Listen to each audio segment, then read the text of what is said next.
Lo sé, suena a una de esas historias típicas de Internet donde un marido despistado se despierta un día y descubre que su matrimonio lleva ardiendo meses.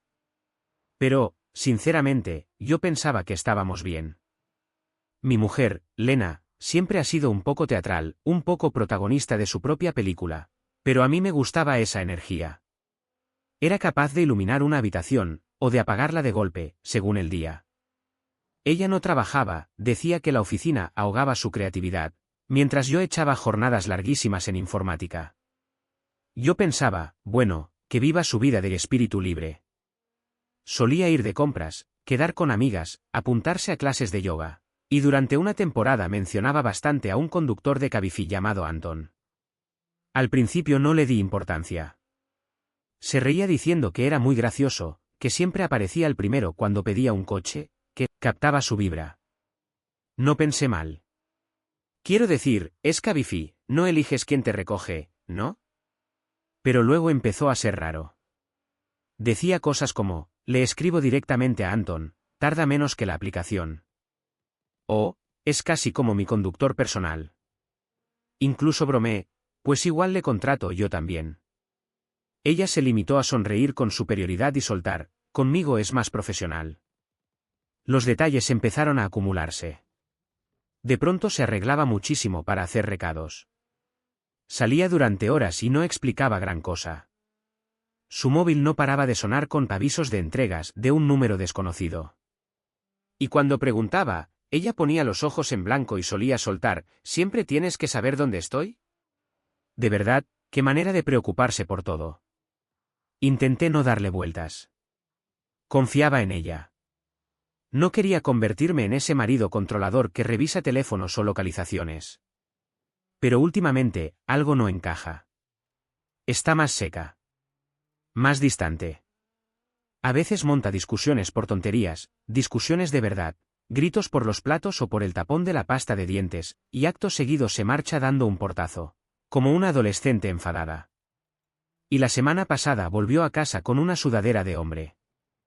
No era mía. Se lo señalé y me respondió gritando, no exageres. Es un modelo unisex.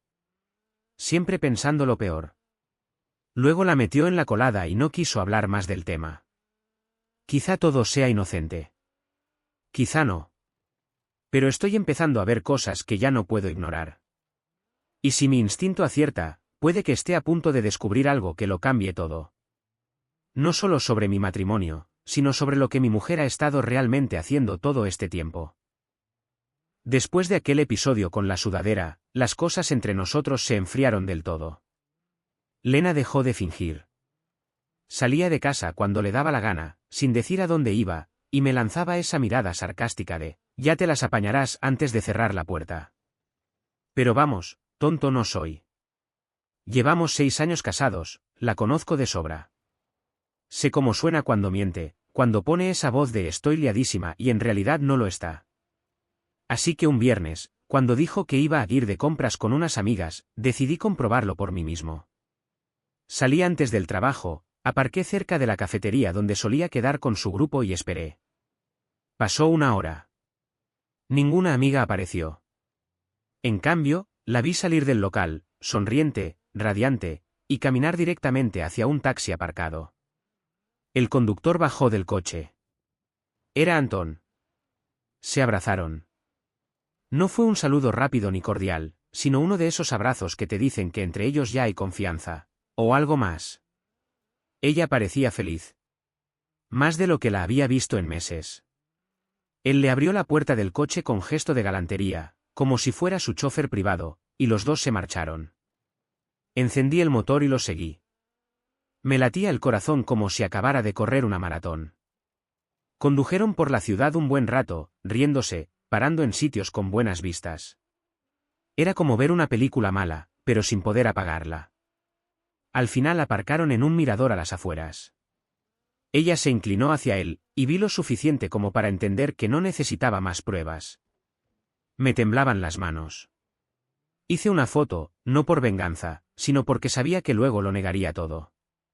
Esperé a que volviera a casa aquella noche. Entró como si nada, tarareando. ¿Qué tal las compras? Le pregunté. Bien. He comprado unas velas, dijo, sin inmutarse. Entonces se lo solté, que sabía lo de Antón. Su cara cambió por completo, primero sorpresa, luego rabia.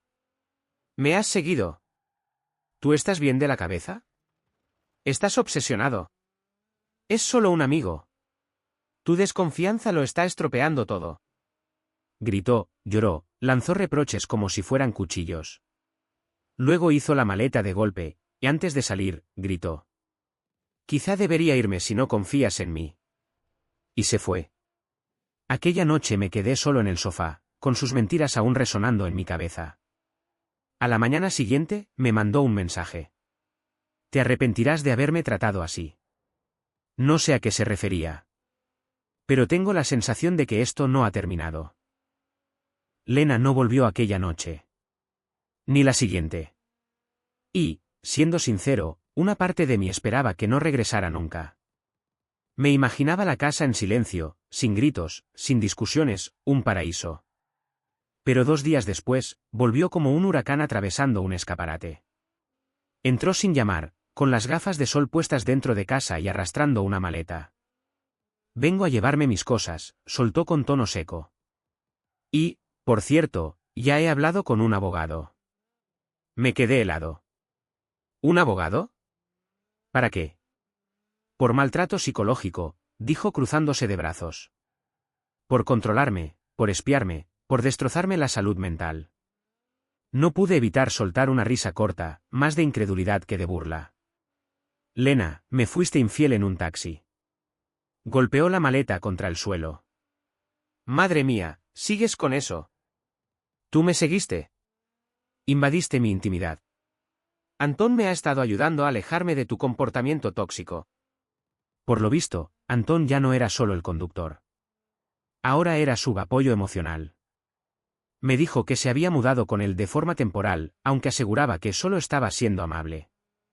Claro, claro. No discutí. Solo dije. Vale. Empecemos el proceso de divorcio. Entonces esbozó una sonrisa fría, casi cruel, que no reconocí. De eso también te vas a arrepentir, susurró. Durante la semana siguiente, todo se descontroló. Empezó a publicar mensajes en redes sociales, esas frases vagas de empoderamiento sobre liberarse de manipuladores y buscar la verdadera felicidad. Amigos y conocidos comenzaron a escribirme, ¿qué ha pasado entre vosotros? ¿Qué le hiciste? Yo aún no había dicho ni una palabra para defenderme, y ya me habían pintado como el malo de la historia. Y entonces, de repente, recibí un correo del Departamento de Recursos Humanos de mi empresa. Alguien había presentado una denuncia anónima por conducta agresiva y faltas de respeto verbales. No tardé mucho en imaginar quién estaba detrás de ese anónimo. Lena no solo quería marcharse, quería arrastrarme con ella en su caída. Pero lo curioso de la gente que cree que ya ha ganado es que, baja la guardia. Y Lena no sabía que yo tenía algo que había dejado atrás en su prisa, que podía cambiarlo todo. El día después de que me llamaran de Recursos Humanos, estaba furioso, pero sereno. Conozco demasiado bien a Lena, sus rabietas, sus lágrimas fingidas, sus pequeños teatros. Pero esta vez había cruzado una línea. No le bastaba con romper nuestro matrimonio, quería arruinar mi reputación por el camino. Cuando llegué a casa, empecé a meter sus cosas en cajas. Y fue entonces cuando lo encontré, su antigua tableta. La que había usado durante años. Seguramente la olvidó en su huida. La cargué, más por curiosidad que por otra cosa. Nada más encenderse, aparecieron decenas de mensajes guardados, notas de voz, capturas de pantalla, y no solo con Antón, sino con otra persona. Un hombre diferente. Resulta que Antón no era el único con quien se desahogaba. También escribía a un agente inmobiliario local, presumiendo de que iba a quedarse con la mitad de la casa y quizá más, si él hace como que no se entera. Llegó a escribir literalmente. Cuando se derrumbe, tendré a todo el mundo de mi parte. Luego Antón y yo podremos usar el dinero para montar nuestro propio negocio. Me quedé leyendo una y otra vez, sin dar crédito. No estaba destrozada, estaba tramando algo.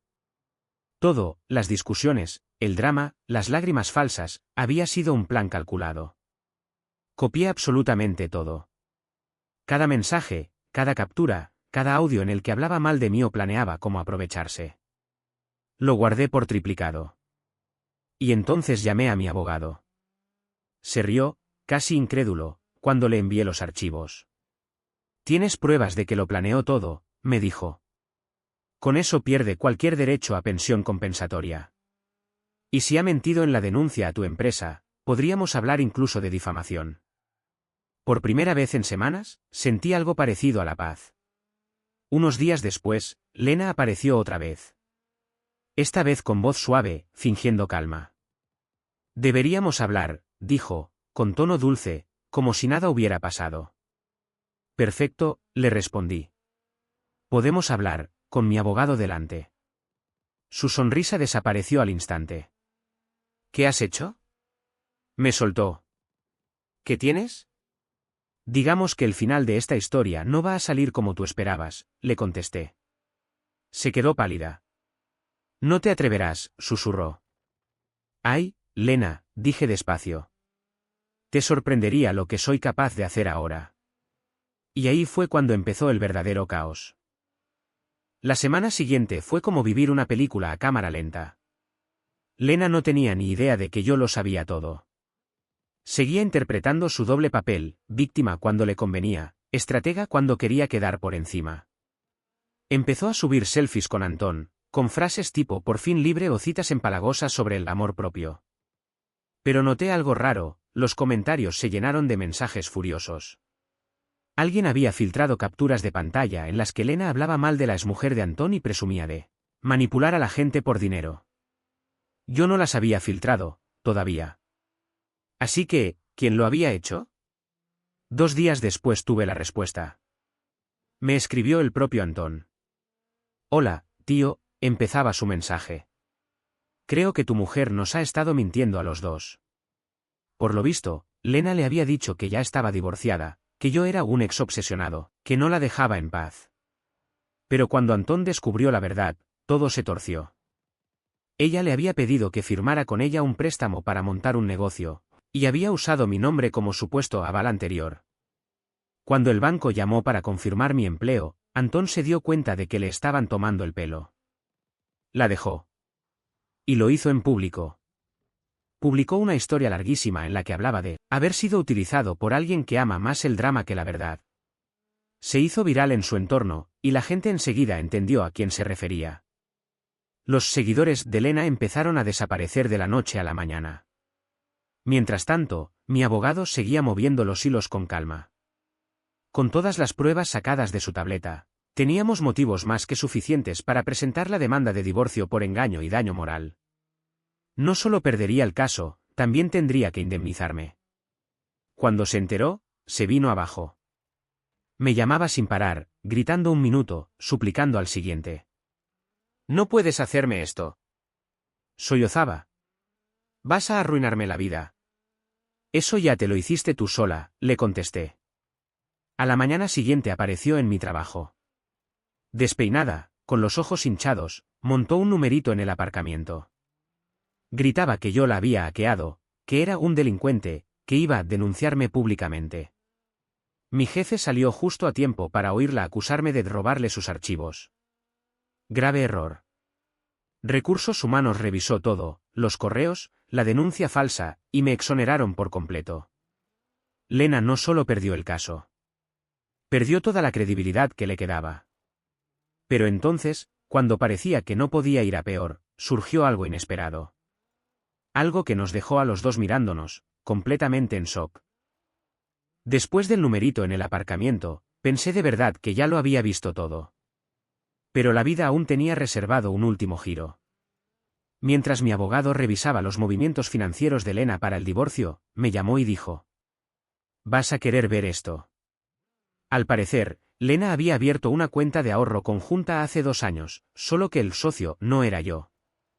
Figuraba a nombre de una empresa que ni siquiera existía. Mi abogado siguió el rastro, y acabó en la licencia de actividad del taller de Antón. Y aquí viene lo bueno, habían estado moviendo dinero a través de esa cuenta. No eran grandes cantidades, pero sí suficientes para levantar sospechas. transferencias de clientes desconocidos, facturas falsas, incluso un ingreso con el concepto, fondo de marketing. Lena había estado ayudando a Antón a llevar un negocio ilegal usando mi número fiscal sin que yo lo supiera. Así que no solo me engañaba, también había cometido fraude a mi nombre.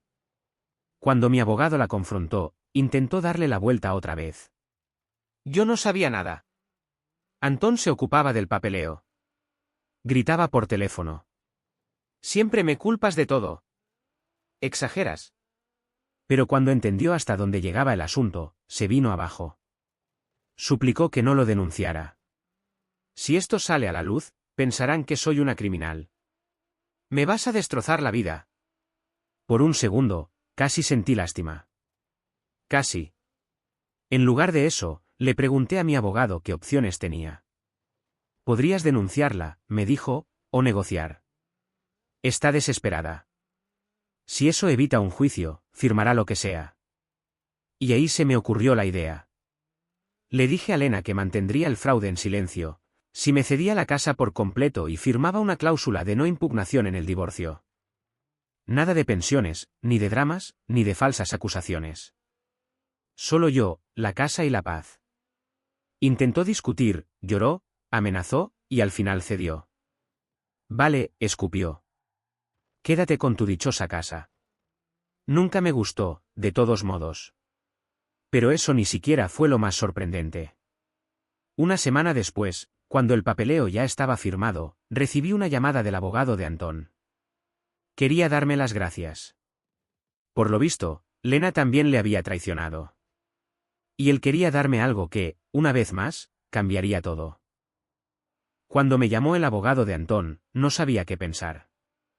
¿Que quería agradecerme precisamente el tipo que había destrozado mi matrimonio? Aún así, pudo más la curiosidad. Quedamos en una pequeña cafetería del centro, terreno neutral. Antón llegó con ojeras y ese aire de quien ha envejecido 10 años en un mes. Te debo una disculpa, dijo nada más sentarse. Me contó cosas sobre ti que, no eran verdad. Y me las creí. No respondí. Solo esperé. Deslizó un sobre la mesa. Deberías ver esto. Lo encontré en su bolso, después de que se fuera de casa. No sabía qué hacer con ello, pero tu nombre está en todas partes. Dentro había varios correos impresos, entre Lena y una periodista. Resulta que estaba preparando una entrevista exclusiva sobre nuestro matrimonio. El plan era presentarse como la mujer valiente que escapó de un marido emocionalmente abusivo. Y lo peor, el medio ya había redactado una oferta de pago. Estaban listos para publicarlo. El giro vino cuando descubrí quién financiaba ese medio, un grupo de comunicación vinculado a la competencia de mi empresa. Si ese artículo salía a la luz, no solo me destrozaba la reputación, podía acabar con mi carrera. Antón se inclinó hacia adelante. No hago esto para vengarme, dijo con voz cansada. Lo hago porque he entendido quién es de verdad. Hizo una pausa. Nos utilizó a los dos. Por un instante, casi llegué a respetarle. Me entregó los correos originales, fechados, firmados, con todo. Era una prueba sólida, imposible de discutir. Cuando mi abogado los vio, casi se le iluminó la cara. ¿Eres consciente, me dijo, de que esto no solo te protege? Es una baza legal. Presentamos una medida cautelar al día siguiente. El artículo nunca se publicó. Al contrario, el nombre de Lena acabó en una lista negra entre varios medios por difundir información falsa. Y así, la mujer que vivía por y para la atención, se quedó sin público. Pero la historia no terminó ahí.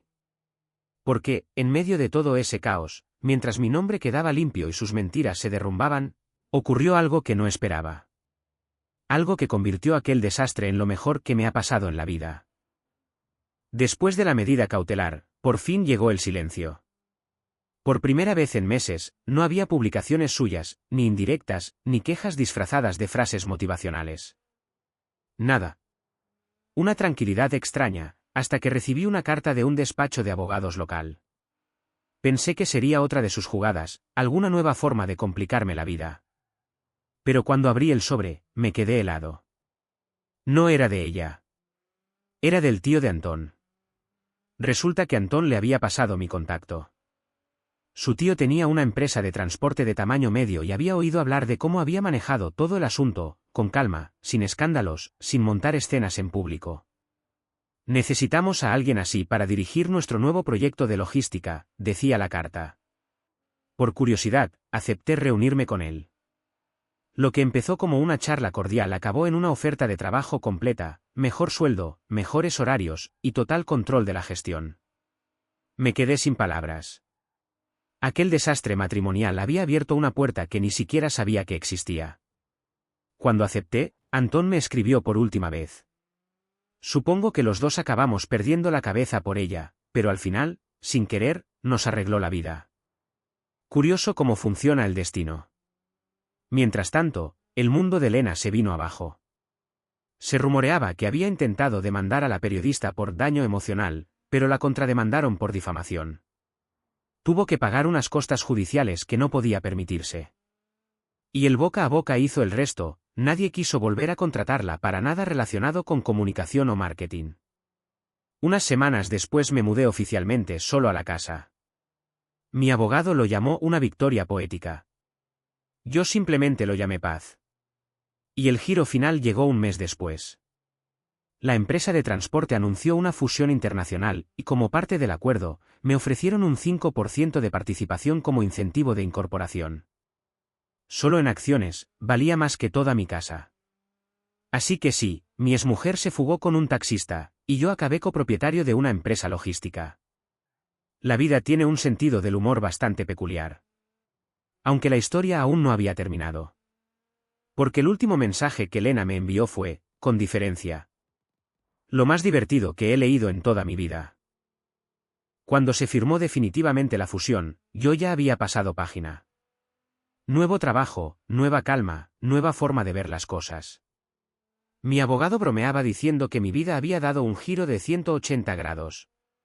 De drama con traición a renacimiento empresarial. Y entonces, de la nada, me escribió ella. Habían pasado casi 3 meses de silencio absoluto. Al ver su nombre en la pantalla, sentí esa mezcla de fastidio y cansancio que creía olvidada. El mensaje decía simplemente: creo que deberíamos hablar. He estado pensando mucho. No respondí. Horas después, llegó otro. Cometí errores, pero aún podríamos arreglarlo. Después de todo lo que te di, me debes al menos eso. Me reí. ¿Debérselo? Después de todo lo que había hecho. Y luego llegó la guinda. Un audio. Con ese tono melodramático tan suyo, decía: he visto que has tenido suerte con esa nueva empresa. Me alegro por ti. Quizá podrías echarme una mano, ya sabes, por los viejos tiempos. Era tan lena, exagerada, egoísta y completamente desconectada de la realidad. No le contesté. Simplemente reenvié el audio a mi abogado. Su respuesta fue breve. Bloquéala. Legal y emocionalmente. Y así lo hice.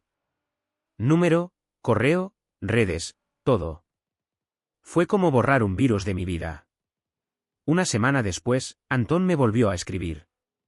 Al parecer, también había intentado contactar con él.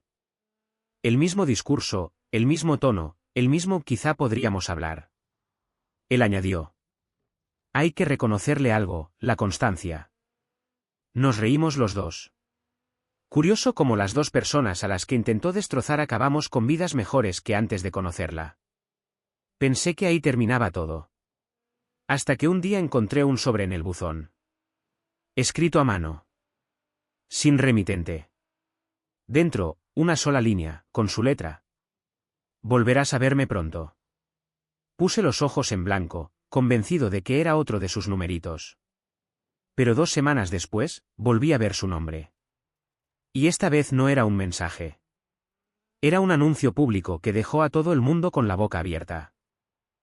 2 semanas después de aquella carta tan inquietante, estaba tomando mi café de siempre y hojeando las noticias locales cuando casi escupo la taza. Ahí estaba, su nombre, en grande, en una nota de prensa. Emprendedora local gana una subvención por su innovación en transporte comunitario. Y justo debajo, el nombre de Antón. Por un segundo pensé, no puede ser. Pero seguí leyendo, y se me cayó la mandíbula. La subvención era real, pública, con respaldo del gobierno, 6 cifras. Y lo mejor, no se la daban a ellos, sino por ellos. Resulta que, después de todo aquel desastre, Antón convirtió el caos en una idea de negocio. Un sistema de transporte compartido centrado en la transparencia, la seguridad y la responsabilidad digital. La ironía era de otro nivel. El caso que tuvo con Lena, su fraude y el mal uso de los datos, había generado tanta atención mediática que empezaron a contactarle inversores. Desarrolló una aplicación piloto, y utilizó mi antiguo informe como ejemplo de cumplimiento y trazabilidad. Era la prueba perfecta del problema que su sistema resolvía. Esa misma tarde me llamó mi abogado. ¿Adivina qué? Tu nombre figura como consultor en la solicitud de patente. Por lo visto, Antón me había acreditado como colaborador por ayudar a destapar los fallos que inspiraron todo el proyecto. Legalmente, eso significaba una parte de la propiedad intelectual, y regalías cuando la plataforma saliera al mercado. No solo había recuperado mi casa. Ahora era copropietario del invento nacido del engaño de mi exmujer. ¿Y Lena? Intentó demandar al comité de la subvención, alegando que Bella inspiró la idea. El juez tardó menos de 10 minutos en desestimarlo. Su nombre se convirtió en un chiste local. La mujer que intentó hacer un Uber y acabó desapareciendo. Por lo que supe, se marchó al extranjero a empezar de nuevo. Aunque, por lo visto, la justicia también viaja rápido. El nuevo país no se lleva nada bien con las acusaciones de fraude. Yo, mientras tanto, paso cada mañana por el mismo café, camino de mi nueva oficina. Mismo barrio, vida distinta. Curioso, quiso destruirme usando un taxi. Y al final, el taxi me hizo rico. Y a veces, todavía pienso. Si aquel día no la hubiera seguido, nada de esto habría ocurrido.